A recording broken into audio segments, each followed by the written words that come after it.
Patuloy ang Indonesian authorities sa pag-apula sa forest fire na nagdudulot ng haze sa Indonesia at mga kalapit na bansa. Samantala, nagluluksa naman ngayon ang mga residente ng Ankara, Turkey matapos ang dalawang pagsabog na kumitil sa buhay ng marami. Yan natin papagbalitang abroad sa ulat ni Marge Navarro. Sa Turkey,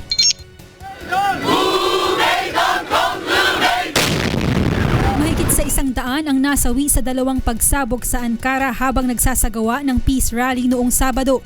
Nagmarcha naman ang mga nagluluksa, dala ang mga poster at larawan ng mga biktima.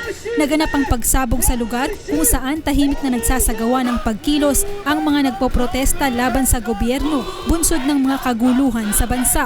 Itinanggi ng pamahalaan na may kinalaman ito sa pagsabog. Isinisisi naman ni Prime Minister Ahmet Davutoglu ang dalawang pagsabog sa Kurdish militant factions. Nangyari ang pagsabog 3 linggo bago ang eleksyon.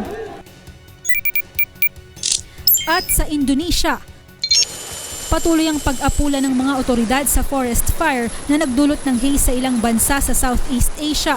Isa ang South Sumatra sa pinaka-naapektuhan ng haze, bukod pa sa Singapore, Malaysia at sa hilagang bahagi ng Indonesia na naging dahilan rin para tumaas ang pollution levels at pagkaantala ng flights.